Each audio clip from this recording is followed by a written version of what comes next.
everyone, I'm Kate and welcome to Music Production Nerds. Today we'll be talking about the most important vocoder techniques to give your songs a little extra spice. We'll also show you how to set up a vocoder from start to finish. Without further ado, let's go ahead and get into the video. Alright, so before we get into how to use a vocoder, it's important to understand exactly what a vocoder does.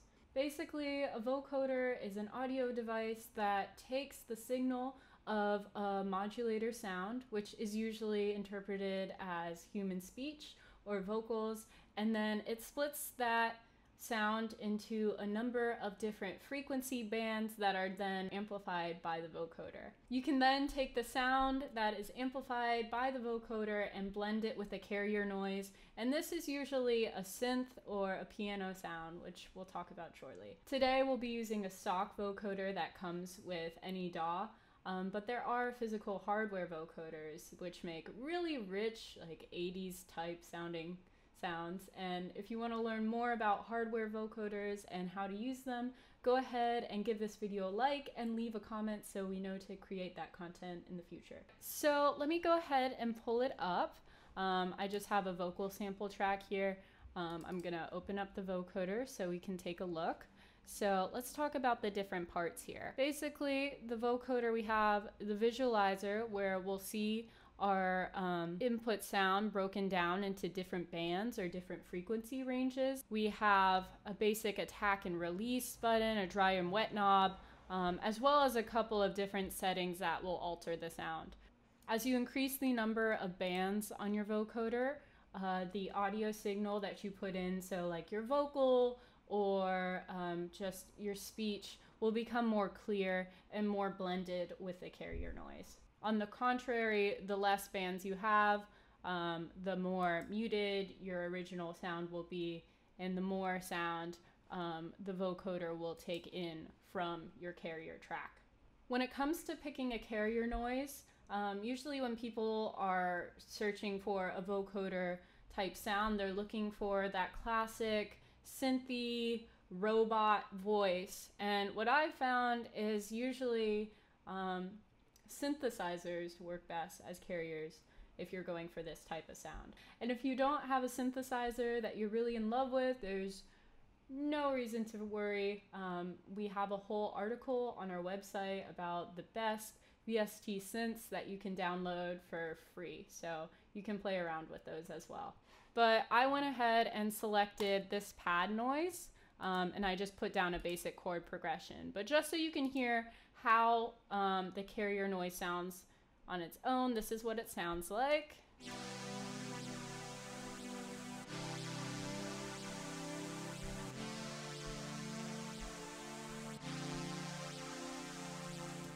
So I feel like that's going to work really well.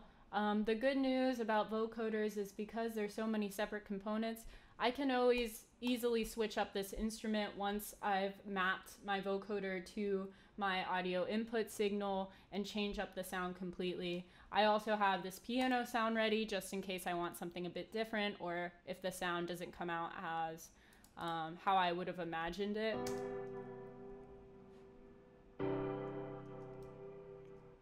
But yeah, you can really play around with any sound. Like, there's no set in stone rules. Just generally, if you're going for that 80s type classic vocoder vibe, you're gonna wanna go with a synth or a pad of some sort. All right, so there's three main ways to use a vocoder. I'd say the most common for the robot effect that we're all looking for is just using a vocal.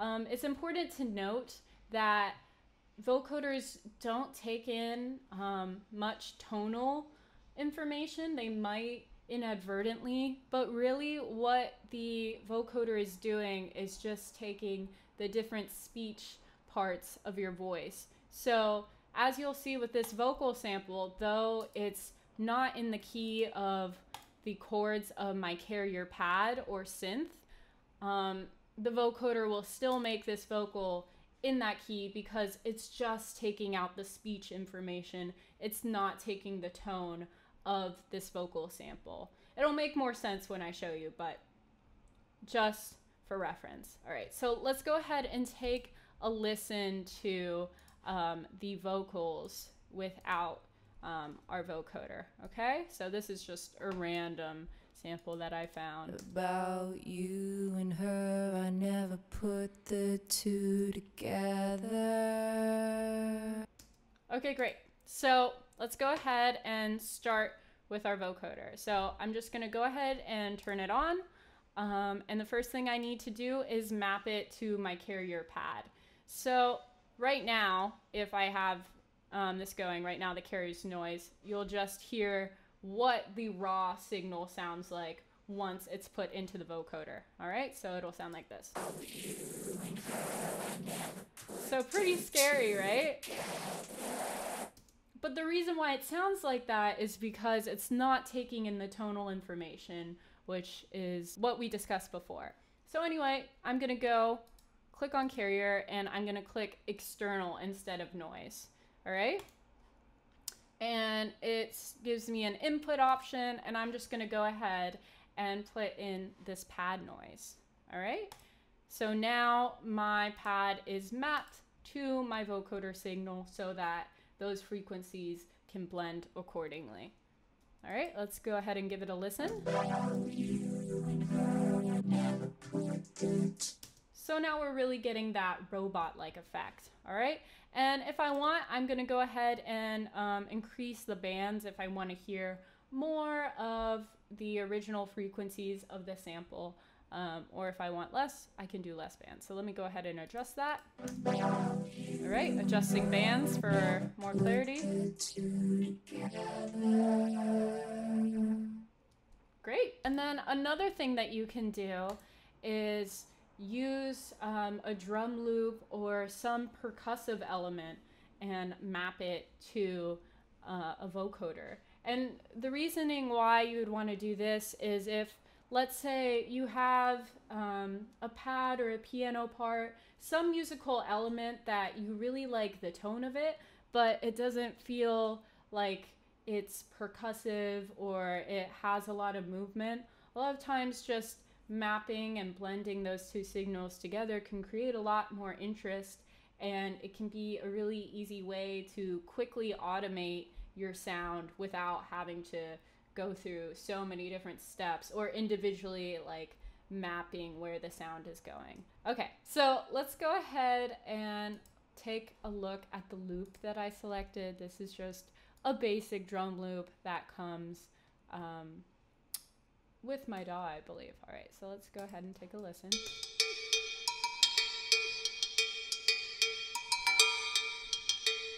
Okay, so, you know, basic bell drum loop.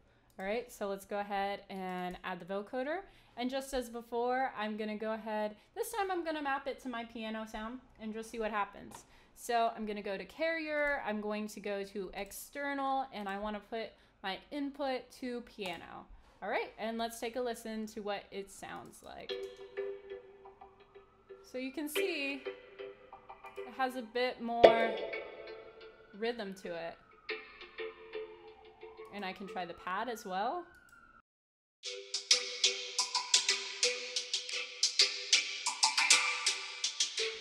Play around with the settings if I want to.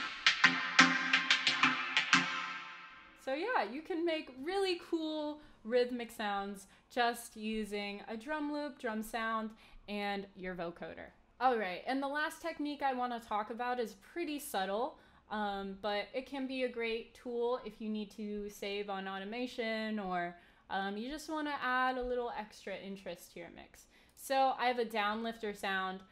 You can also use a riser or just any basic white noise for automation, but this is what it sounds like on its own.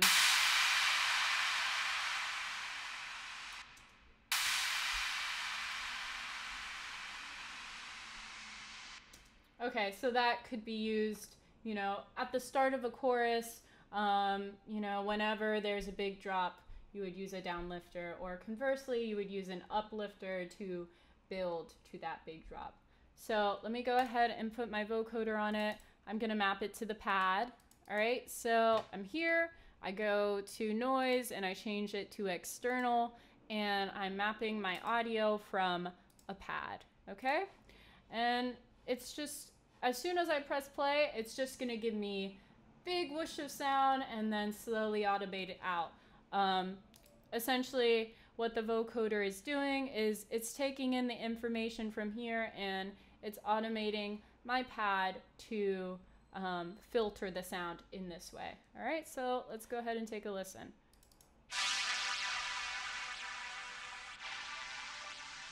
So there you go. And let's say I want to create an upriser instead. I can just go ahead and quickly reverse the signal and therefore tell the vocoder to do the opposite. And then it would sound like this.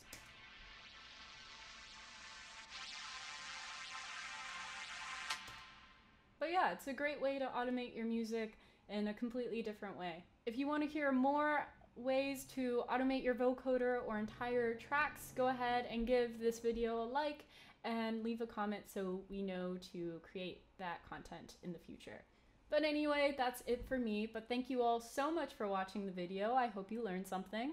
And please feel free to subscribe, like, and share, and visit our website, musicproductionnerds.com, if you'd like more music production tips, gear, and plugin guides. See you next time, bye!